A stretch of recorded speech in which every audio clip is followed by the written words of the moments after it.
माता दी प्यारे भक्तों, शारदीय नवरात्रि की आप सभी को बहुत बहुत शुभकामनाएं। माता रानी आपके घर धन धान्य के भंडार भरे और आपके सभी रोग दोष दूर कर आपकी पूजा को स्वीकार करे। प्यारे भक्तों, मैं राधा आपको शारदीय नवरात्रि में सुनाऊंगी दुर्गा सप्तशती के पाठ। तो दुर्गा सप्तशती के 13 अध्याय आप पूरे सुने और इस चैनल पर जो भी भक्त चैनल पर पहली बार हो तो चैनल को सब्सक्राइब कर लें और इस चैनल के सदस्य बने। हर कथा और कहानी और शुभ मुहूर्त जानने के लिए घंटी का बटन भी जरूर दबा लें। तो प्यारे भक्तों, आइए शुरू करते हैं प्रथम अध्याय। लेकिन अध्याय शुरू करने से पहले एक विनती आपसे जरूर है, जो भी इस अध्याय को सुनो तो कृपया अध्याय को पूरा सुने।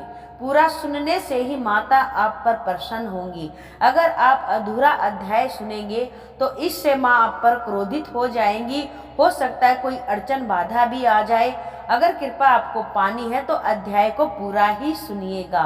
आइए शुरू करते हैं प्रथम अध्याय। एक बार जयकारा लगा दीजिए, बोल सांचे दरबार की जय। जय माता दी। प्रथम अध्याय। इस प्रथम चरित्र के ब्रह्मा जी ऋषि, महाकाली देवता, गायत्री छंद, नंदा शक्ति, रक्त दंतिका बीज, अग्नि तत्व और ऋग्वेद स्वरूप हैं। श्री महाकाली की प्रीति के लिए प्रथम चरित्र के जप में विनियोग किया जाता है। भगवान विष्णु के सो जाने के कारण मधु और केटव को मारने के लिए ब्रह्मा जी ने जिनकी स्तुति की थी, उन देवी महाकाली की मैं स्तुति करता हूँ। वे अपने 10 हाथों में खड्ग, चक्र, धनुष, गदा, बाण, परिध, शूल, भुषुंडी, मस्तक और शंख धारण करती हैं। वे 3 नेत्रों वाली हैं। उन्होंने अपने समस्त अंगों में दिव्य आभूषण धारण कर रखे हैं। मार्कंडेय जी ऋषि बोले, सूर्य के पुत्र सावर्णिम जो 8वें मनु कहलाते हैं, उनके उत्पन्न होने की कथा विस्तार से कहता हूँ। हे ऋषि, उसे ध्यान से सुनिए। महाभाग्यवान सूर्य के पुत्र, सूर्य की छाया से उत्पन्न सावर्णिम जगत जननी महामाया की कृपा से जिस प्रकार वे मनवंतर के अधिपति बने, उस कथा को सुनिए। प्राचीन काल में सवारोचित मनवंतर में चैत्र वंश में सूरत नाम के एक राजा थे, जिनकी सारी पृथ्वी पर राज्य था। वे अपनी प्रजा का औरस पुत्रों की भांति पालन पोषण करते थे। इतना होने पर भी कोला विध्वंसियों के राजा के साथ उनकी शत्रुता हो गई। राजा सूरत कोला विध्वंसियों के साथ युद्ध प्रारंभ हो गया। यद्यपि कोला विध्वंसी संख्या में कम थे, फिर भी उन्होंने राजा सूरत पर विजय प्राप्त कर ली। इसके बाद राजा सूरत अपने नगर में आकर अपने देश का शासन करने लगा, परंतु आक्रमणकारी कोला विध्वंसियों ने यहाँ पर भी राजा सूरत पर आक्रमण कर दिया। राजा सूरत का बुरा समय जानकर उसके दुरात्मा, दुष्ट एवं बलवान मंत्रियों ने राजा की सेना, कोष आदि पर अपना अधिकार कर लिया। अपना बुरा समय जानकर राजा सूरत अकेला ही घोड़े पर बैठकर मृग का शिकार खेलने के बहाने घने जंगल में चला गया। घने जंगल में पहुंचकर राजा सूरत ने एक ऐसा आश्रम देखा जहां जंगली पशु अपनी स्वाभाविक हिंसावृत्ति को भूलकर शांतिपूर्वक विचरण कर रहे थे। वह आश्रम मुनि श्रेष्ठ मेधा मुनि का था। उनके शिष्य आश्रम की शोभा बढ़ा रहे थे। आश्रम में पहुंचकर राजा सूरत ने अपने आसन पर विराजमान महर्षि मेधा को दंडवत प्रणाम किया और मुनि द्वारा उचित सत्कार पाकर राजा सूरत कुछ काल तक इधर उधर विचरण करता हुआ आश्रम में रहा। कुछ समय तक आश्रम में रहने के बाद एक दिन राजा सूरत के मन को राज्य की ममता ने आकृष्ट कर लिया। वह विचारने लगा कि जिस प्रजा का पालन मैंने पुत्रवत किया था, मेरे पूर्वज जिसको पूर्व काल से पालते आए हैं, आज वह राज्य मुझसे छिन गया। मेरे ही नौकर चाकर मंत्री दुराचारी हो गए। पता नहीं अब वे प्रजा का पालन धर्म पूर्वक कर रहे होंगे या नहीं। मेरा श्रेष्ठ शूरवीर हाथी जो सदा मद की वर्षा करता रहता था, वह मेरे शत्रुओं के अधीन होकर न जाने क्या क्या कष्ट उठा रहा होगा, और मेरे आज्ञाकारी नौकरी जो प्रतिदिन प्रसन्नता से धन और भोजन प्राप्त किया करते थे, अब वे निश्चय ही दूसरे राजाओं की आज्ञा का पालन करते होंगे। कठिन परिश्रम से संग्रहित कोष को अब वे फिजूल खर्च करके खाली कर डालेंगे। क्या वास्तव में मेरे द्वारा संचित खजाना सचमुच नष्ट हो जाएगा? इस प्रकार की और भी बातें राजा के मन को चिंतित करने लगी। इस प्रकार सोचते सोचते एक दिन महर्षि मेधा के आश्रम के पास राजा सूरत ने एक वैश्य को देखा। राजा ने उसके पास जाकर पूछा, तुम कौन हो? आश्रम पर आने का कारण पूछा। तुम इस समय मलिन मुख और शोक सहित दिखाई देते हो, इसका क्या कारण है? राजा सूरत के इस प्रकार सहृदयपूर्ण बातें सुनकर वैश्य के अत्यंत नम्रता से उत्तर दिया। वैश्य बोला, मैं वैश्य जाति का धनवान कुल में जन्म लेना वाला समाधि नाम का व्यक्ति हूँ। वैश्य ने जवाब दिया, मैं वैश्य जाति का धनवान कुल में जन्म लेने वाला समाधि नाम का व्यक्ति हूँ। धन के लोभ में पड़कर मेरे पुत्र व स्त्री ने मुझे घर से निकाल दिया है। इस समय मैं स्त्री, पुत्र एवं धन से विहीन हूँ। अब मैं सौ जनों से रहित दुखी होकर इस घने वन में घूम रहा हूँ। अब मुझे अपने स्वजनों, स्त्री, पुत्र, बंधु के कुशल या अकुशलता का कोई पता नहीं है। मेरे स्वजनों का मेरे पीछे क्या हाल होगा, इसकी मुझे चिंता लग रही है। मेरे पीछे उन्हें किसी प्रकार का कष्ट तो नहीं होगा? पता नहीं मेरे पुत्र पत्नी किस अवस्था में रह रहे होंगे। वे सदाचारी जीवन बिता रहे होंगे या दुराचारी जीवन बन गए होंगे। राजा बोला, तेरे पुत्रों, स्त्री तथा बंधुओं ने लोभवश तेरा धन संपत्ति सब कुछ छीन लिया है, फिर भी तुम्हारा चित्त उनसे क्यों प्रेम करता है? वैश्य ने उत्तर दिया, आपका कहना ठीक है, किंतु क्या करूं, मेरा मन निष्ठुर नहीं हो पाता। उन्होंने धन के लोभ में पड़कर पिता का स्नेह, पति का प्रेम तथा आत्मयी जन के स्नेह को तिलांजलि देकर मुझे घर से निकाल दिया। हे राजन, मेरा चित्त फिर भी उन्हीं में क्यों आसक्त हो रहा है? यह जानते हुए भी अनजान हो रहा हूँ। उनके लिए मैं अब भी लंबी लंबी सांसें ले रहा हूँ। मेरा हृदय अत्यंत दुखी हो रहा है। क्या करूं? मेरा मन उनके प्रति निष्ठुर नहीं हो पा रहा है। मार्कंडेय जी ऋषि बोले, हे ब्राह्मण, इसके पश्चात महाराजा सूरत और वह वैश्य दोनों महर्षि मेधा के पास गए।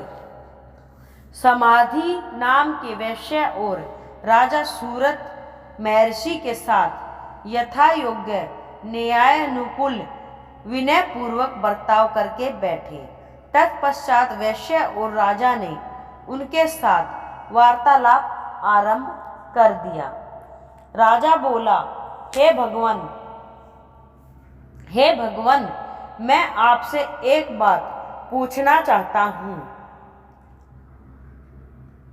उसे बताइए। मेरा मन मेरे वश में नहीं है। यह बात मेरे मन को आनंदित कर रही है। यह बात मेरे मन को आंदोलित कर रही है। मेरा राज्य मेरे हाथों से निकल गया है, फिर भी मेरी ममता राज्य के बारे में बनी हुई है। यह जानते हुए भी कि वह राज्य अब मेरा नहीं है, अज्ञानी की भांति मुझे उसके लिए दुख होता है। यह क्या है? इधर इस वैश्य को भी पुत्र स्त्री संबंधियों ने अपमानित करके घर से निकाल दिया है। यद्यपि इसे संबंधियों ने त्याग भी दिया है, फिर भी इसका मन उनमें ही रमा रहता है। इस प्रकार यह और मैं दोनों ही अत्यंत दुखी हैं। हे महाभाग, उन लोगों के अवगुणों को देखकर भी हम दोनों के मन में उनके लिए ममता जनित आकर्षण पैदा हो रहा है। हमें इसका ज्ञान रहते हुए भी ऐसा क्यों है? अज्ञानी मनुष्यों की तरह हम दोनों में यह मूढ़ता क्यों है? महर्षि बोले, विषय मार्ग का ज्ञान सब जीवों को है। इसी प्रकार विषय भी सबके लिए अलग अलग हैं। कुछ प्राणी दिन में नहीं देखते और कुछ प्राणी रात में नहीं देखते। कुछ प्राणी ऐसे भी हैं जो दिन और रात बराबर देखते हैं। यह सच है कि मनुष्य समझदार होते हैं, किंतु केवल वे ही ऐसे नहीं होते, परंतु केवल वो ही ऐसे नहीं होते। पशु पक्षी मृग आदि भी ज्ञान रखते हैं। जैसे ये पशु पक्षी ज्ञानी हैं, वैसे ही मनुष्य का ज्ञान है।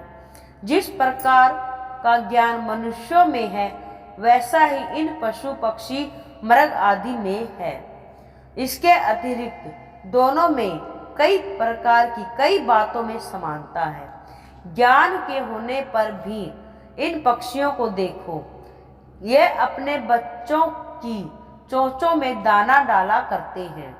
यद्यपि स्वयं भूखे रह जाते हैं, भूख से पीड़ित भी हो, तो भी बच्चों का मोह उनसे यह कार्य कराता है।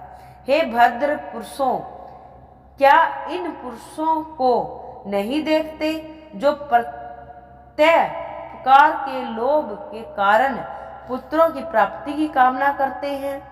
क्या आप इन पुरुषों को नहीं देखते जो प्रत्युपकार के लोभ के कारण पुत्रों की प्राप्ति की कामना करते हैं? लोभ के वशीभूत होकर उनका पालन पोषण करते हैं। लोभ यह है कि हमारी वृद्धावस्था में पुत्र हमारा पालन पोषण करेंगे। क्या तुम ऐसा रोज नहीं देखते? पुत्र पौत्र उनका भरण पोषण न भी करे, फिर भी माता पिता तो अपने बच्चों का पालन पोषण करते ही हैं। विश्व में महामाया के प्रभाव से ममता रूपी भंवर से युक्त होकर मोह के भंवर में डाल दिए गए हैं।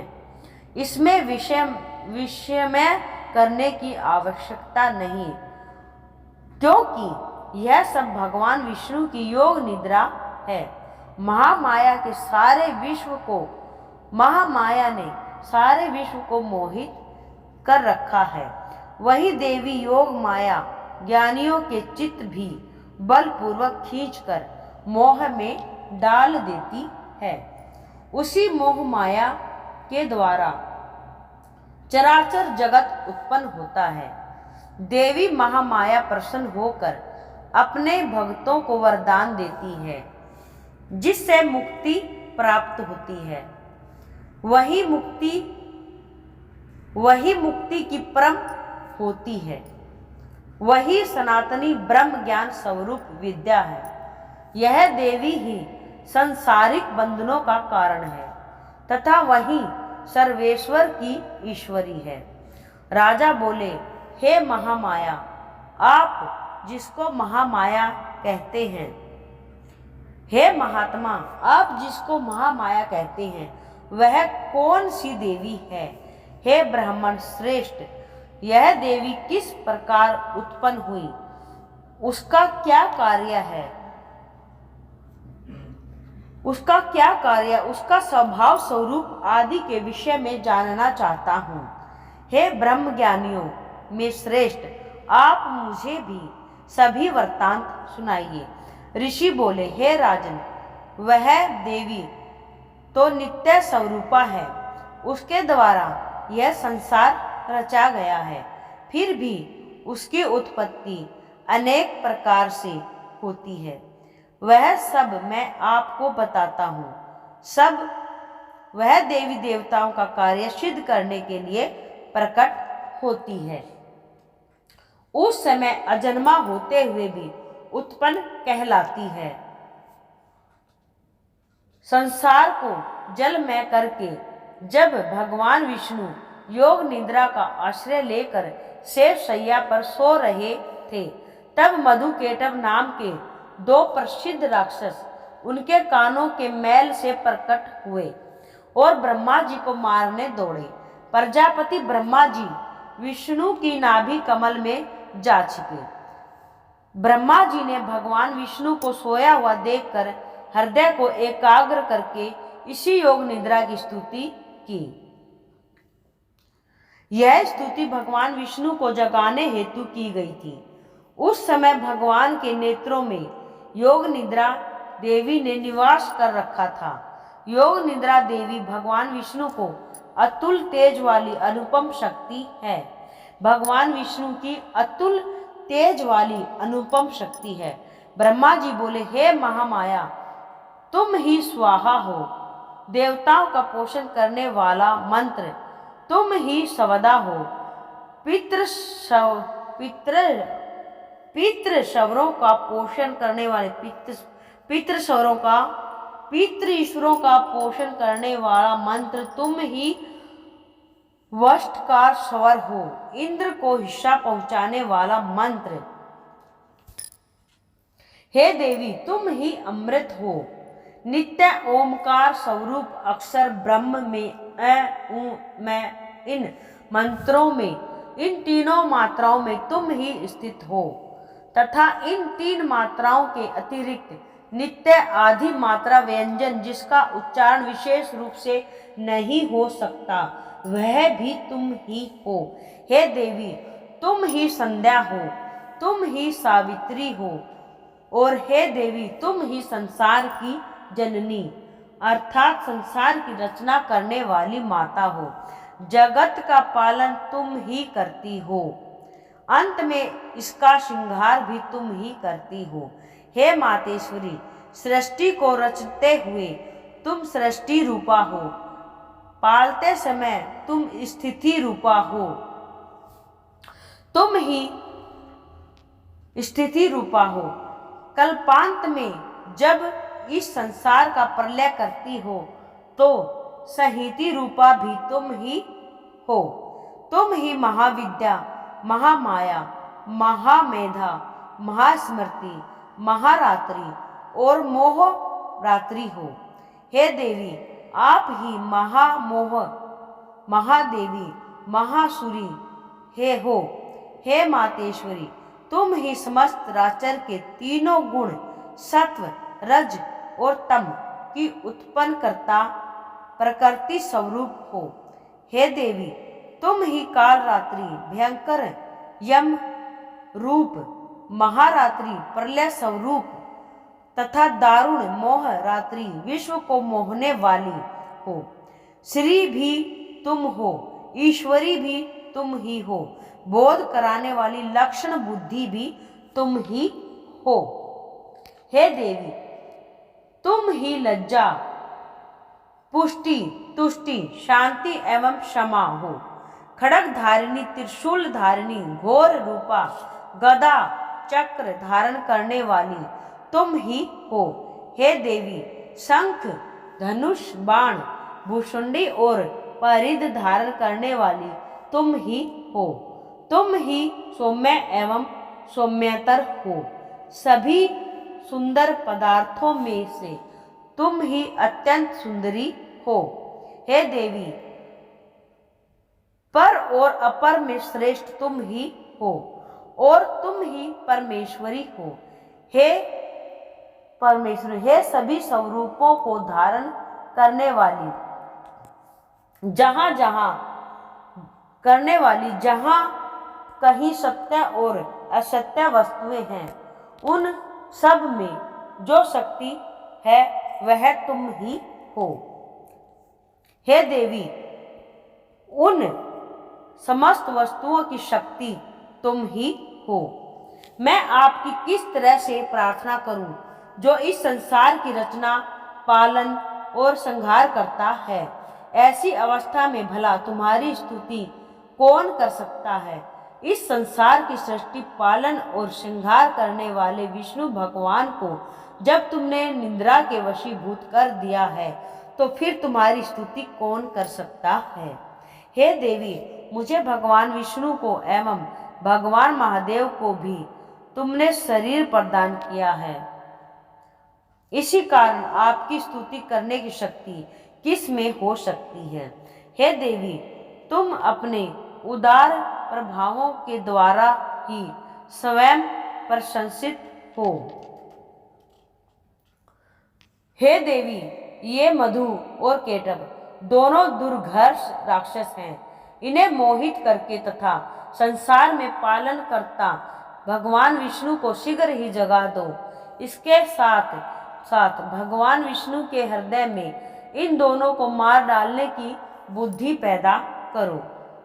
ऋषि बोले, इस प्रकार जब ब्रह्मा जी ने मधु और केटव असुरों के संहार के लिए तथा भगवान विष्णु को जगाने के लिए देवी से प्रार्थना की, तो उसी समय भगवान विष्णु के नयन, मुख, नाक, भुजा, हृदय और वक्ष स्थल से निकलकर अव्यक्त जन्मा श्री ब्रह्मा जी के आगे योग माया उपस्थित हो गई तथा भगवान विष्णु भी उस योग निद्रा से जाग गए।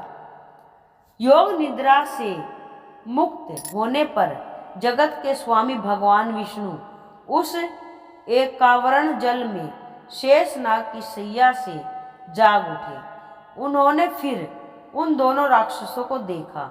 वे दुरात्मा मधु और केटव अत्यंत बलवान तथा पराक्रमी थे। वे दोनों राक्षस क्रोध से लाल आंखें किए ब्रह्मा जी को खा जाने के लिए अत्यंत प्रयत्न कर रहे थे। उसी समय भगवान विष्णु ने शेषशैया से उठकर उन दोनों राक्षसों से युद्ध किया। भगवान श्री हरि ने उन दोनों राक्षसों से 5000 वर्ष तक केवल बाहु युद्ध किया। वे दोनों राक्षस भी अत्यंत बल के कारण उन्मत्त हो रहे थे। इधर महामाया ने भी उन्हें मोह माया में डाल रखा था। वे दोनों राक्षस श्री हरि से कहने लगे, तुम हमारी वीरता से वो दोनों राक्षस श्री हरि से कहने लगे, हम तुम्हारी वीरता से संतुष्ट हैं, तुम हमसे कोई भी वर मांग लो। श्री हरि बोले, यदि तुम दोनों मुझसे प्रसन्न हो तो अब मेरे हाथों मारे जाओ। बस इतना सा ही मैं तुमसे वर मांगता हूं। यह श्री हरि बोले मधु और केटव राक्षस से। यहाँ दूसरे किसी वर से क्या लेना है। ऋषि ने कहा, इस प्रकार धोखे में आ जाने पर जब भगवान श्री हरि ने उन दोनों से यह वरदान ले लिया, तो वे दोनों भगवान श्री हरि से कहने लगे कि हमें सब जगह जल ही जल दिखाई देता है। इसीलिए हमारा वध उस स्थान पर कीजिए जहाँ पृथ्वी पर पानी ना हो। ऋषि मेधा ने कहा, तथास्तु, ऐसा ही होगा। कहकर शंख चक्र गदाधारी भगवान ने उन दोनों के सिर अपनी जंघाओं पर रखकर चक्कर से काट डाले। इसी प्रकार देवी महामाया ब्रह्मा जी की स्तुति करने पर स्वयं प्रकट हुई थी। अब पुनः तुमसे उनके प्रभाव का वर्णन करता हूँ, उसे सुनिए। बाकी का चरित्र आप दूसरे अध्याय में सुनिए। प्यारे भक्तों, आज के लिए इतना ही। आप सभी को प्यार भरी जय माता दी। माता रानी आप सभी के कष्ट दूर करे और चैनल को सब्सक्राइब कर लें। आपको हर दिन अध्याय सुनाए जाएंगे। 13 अध्याय हैं, कभी कभी आपको 2 अध्याय भी सुनाए जाएंगे। प्रत्येक दिन आप ये अध्याय सुनिए और माता की कृपा पाइए। माता को अति प्रसन्न करने के लिए यह अध्याय पूरा सुने। अध्याय पूरा सुनते ही माता रानी आप पर चमत्कार जरूर करेंगी, क्योंकि यह दुर्गा सप्तशती के अध्याय बहुत ही शुभ फल देने वाले हैं। तो आज के लिए इतना ही प्यारे भक्तों। आप सभी की मनोकामना माता रानी जरूर पूरी करे। बोलो जय माता दी, बोल साचे दरबार की जय।